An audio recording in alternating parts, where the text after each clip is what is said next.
Hello everyone, welcome to this channel once again. It's a Sunday, so I'll start by saying happy Sunday, my lovely family. Everyone here is family. Like you already know, today we have a special guest here, someone I respect, I love a lot. I call him daddy because I always tell him he's taking the role of my dad and my father-in-law too. He is a very loving father to two beautiful children, and I'm so excited he's here to discuss a very important topic. No need giving away a lot. He's here already, and I know he's itching to delve into it all. We're talking about Biafra, where we're going, where we came from, and all that good stuff. So stay tuned and enjoy. All right, so daddy, we want to meet you. Tell us who you are and let's get it rolling. Okay. Good morning, viewers. My name is Chief Patrick Azubike Usulu from Umuji, Abili Village, to be precise, Anambra State. Exactly. Okay, I have a long list here. The topic today is remembering Biafra, and you know, I want to start off by saying which is the most appropriate to say, Biafran War or Nigerian Civil War, because we get it confused. The war was Nigeria against Biafra.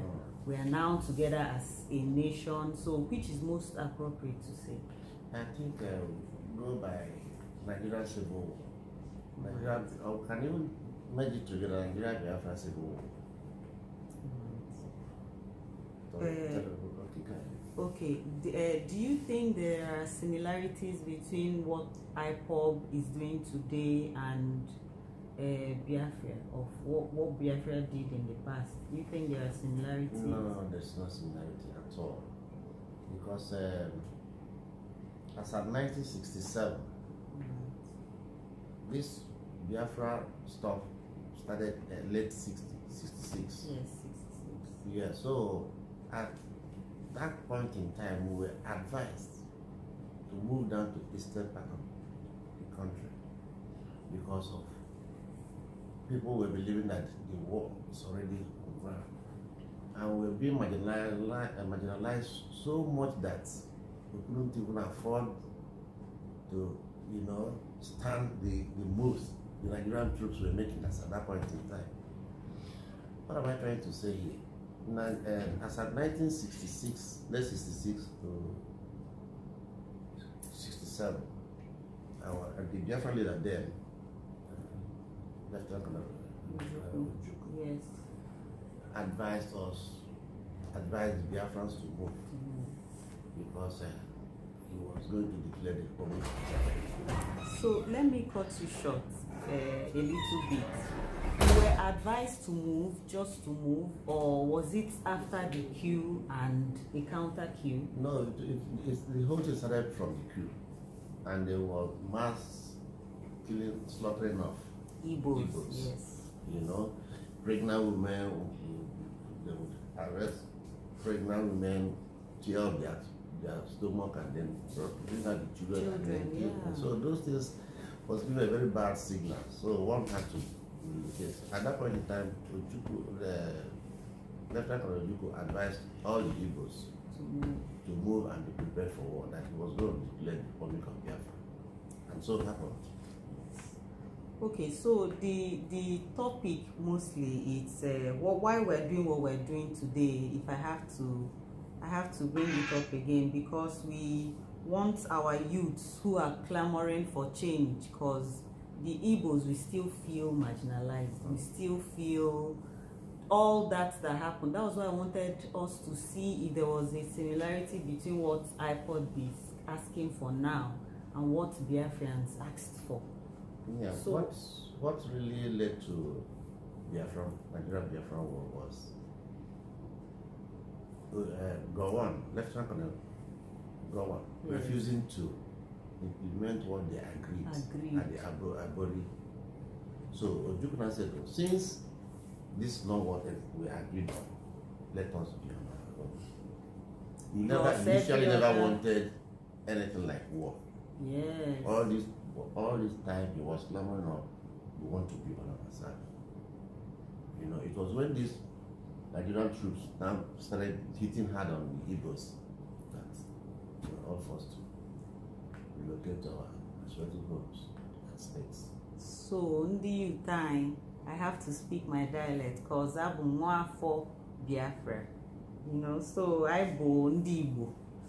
So our youth, if we want to take it back, like if you're clamoring for, because there's this misunderstanding that Imago, we have to step away from okay, bringing back what Biafra, you know, how we started, how, because there was mass relocation from the northern part of Nigeria and all of that. A lot of people have been misunderstood, a lot of our youths today. So the reason for what we're doing here now is to let our youths understand, okay, and then to also go deep into the gory parts of the story, like what really happened, how deadly the war was and everything. Because when we clamor for these things, it's easy to just say it and not because we didn't live it. So I am excited that you're here. You lived through this period, the 3-year period, actually 30 months. So you lived through this period. Can you take us, you know, through how the gory sites and everything? If I may advise our youth, I would not want them to embark on war. Exactly. And because we experienced Nigeria-Biafra war, and it was terrible. It's something you know who wish their worst enemy experience. One, there was a lot of starvation. They were slaughtering people like chicken. You know, we were being marginalized. And this war we started this Biafra war without any arm. We started with, the only arms we had then was double barrel. And this double barrel, by the time you release the 2 cartridges, you bend it again to reload. While the houses, Nigerian soldiers, they had more sophisticated weapons. They had the army, and then they had It was that bad that even when we were not able to stand there, we had to go into using our cutlasses, call it Obejili, my dialect. We started the war with Obejili, and double barrel, and then there's one single barrel too. Until I think Tanzania recognized the Biafra. Tanzania supplied us Mark 4. This Mark 4 had a very long bullet. So always you only load it by, I think, under 4 cartridges inside. So it's not something I will advise our youth to do. Yes. And at that point in time, later one other country helped us by supplying us arms. Those arms was magazine. We call them Setima. Setima, it revolves. You know, before we now later enter into manufacturing our own. Yes, that was supposed to be my next question. You know? Yes. So I wouldn't want our youth to. You say O.I.W never wanted war. It's just that he was pushed to the war. You know, when it was obvious that Nigerian soldiers, they were really out to finish the Igbos or the Biafrans, they went a step forward further to break the River Niger bridge. So that bridge, without that bridge, we won't have access to food and water. So, and our big prominent men then, some people like Musoedo, Tabansi then, you know, that had money, can only them, that had money in the bank, were denied. I think O.I.W was Minister for Finance then, so they said, even if you have 10 million, 1 million, they will only give you 40,000. So it was that bad. And there was so much starvation in the land. You know, no salt, no good water to drink, you know.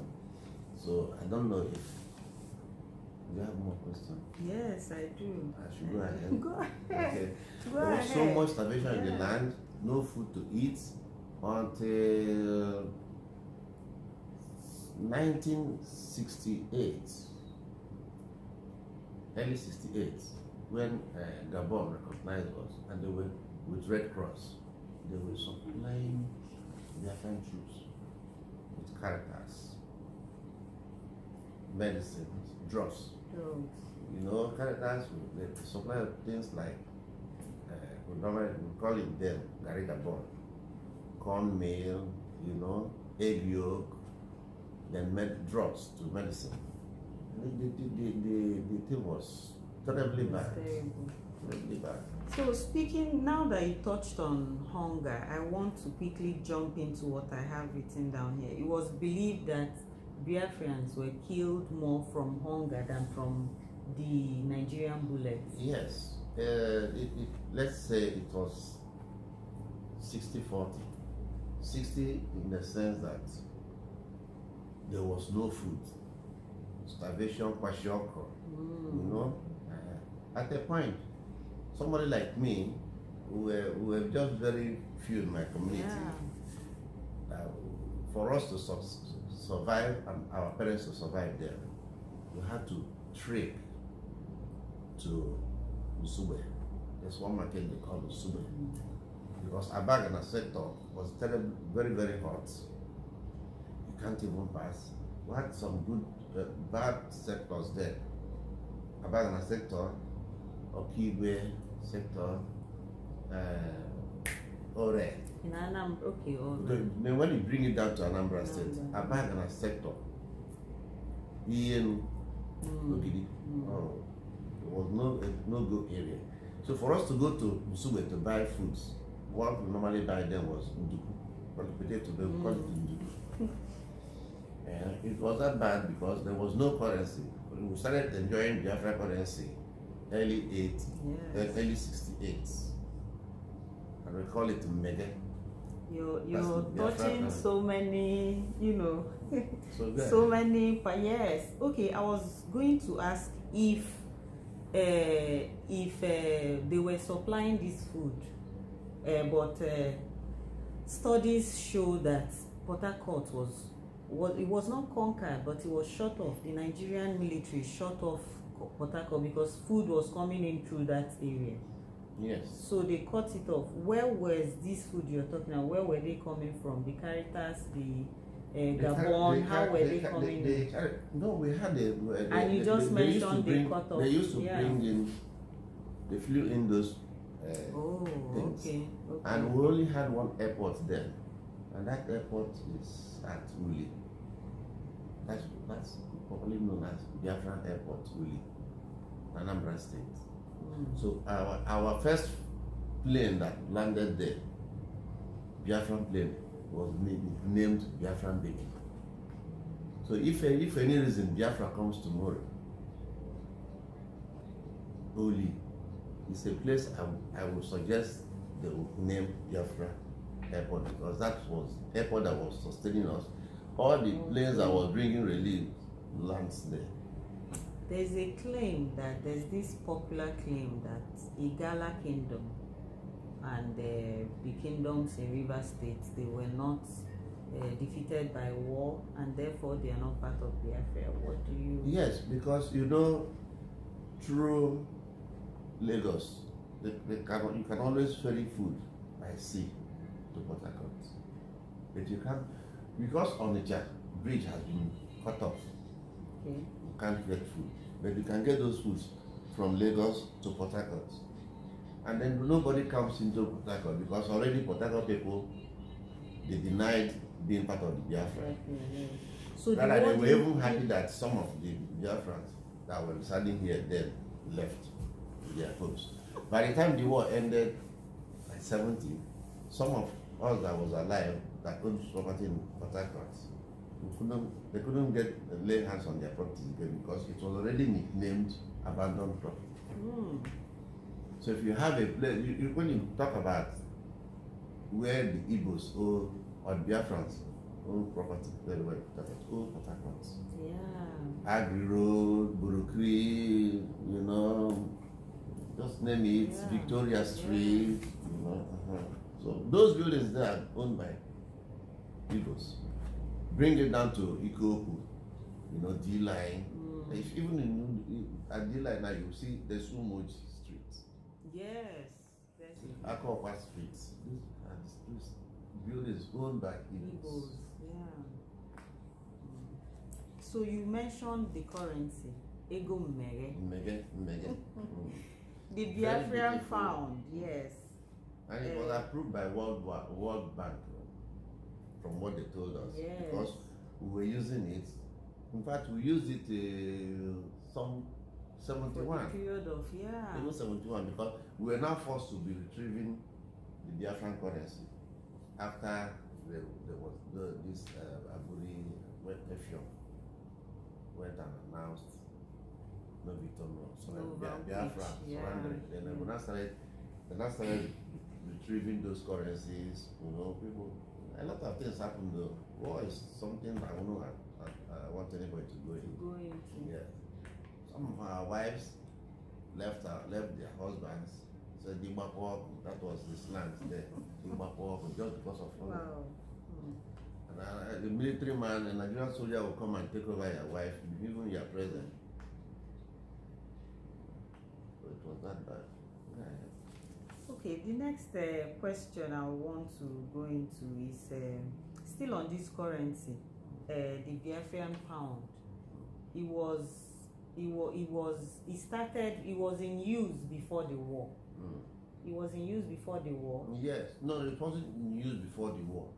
But when we were advised to move, already O.I.W spent so much money to get some arms. It's one they call O.I.W catapults. You know, because there was no gun, nothing. So you knew that for us to be on our own, we need to go get our own currency. So when the war started, we were using the same Nigerian currency, and that was why when O.I.W now said nobody will have access to his money again, and he went a step further to make sure that they broke the cut off the Niger Bridge. So that was when O.I.W, some of his key players knew that this thing is really getting out of hand. And now went and got our own currency. Use now Biafran currency. Very nice. Just it has this quality of our present 59 amount. Very, very nice. Mega. So O.I.W fled after the war. Immediately after the war, what caused his O.I.W left the country when, you know, the Biafrans pushed this war for the 3 months without arms.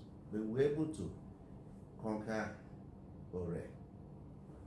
You know, when you get to O.I.W, you're already in Lagos. But because of people like O.I.W, he lost confidence in his soldiers, people that he was his team players, because they betrayed him. Someone like O.I.W, you know, that betrayed Biafra. So when it was obvious that it's no longer, he had to leave, flew to Ivory Coast. He was that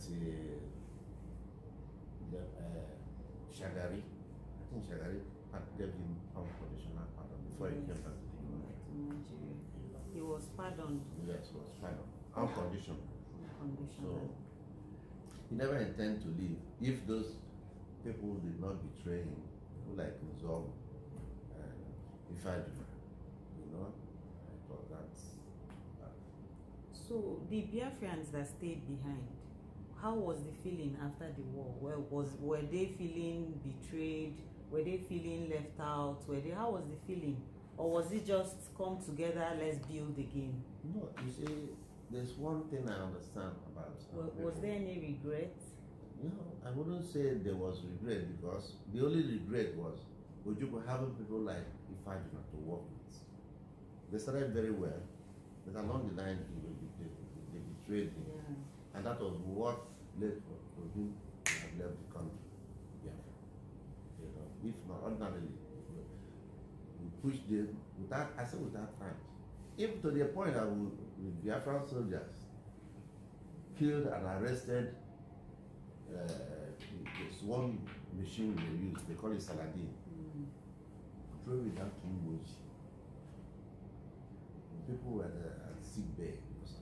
There's one village in one hall in my village, they call it Big Village. That hall was a kind of sick bay where people from Aguata, people that ran for their lives, they came to Moji and with bullet wounds and kwashiorkor malnutrition. There was no food. You see people looking very tiny with big heads, you know, stealing.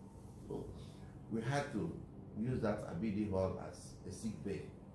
But the major sick bay then was at Nobi. And it was at Nobi when they get people that are too serious for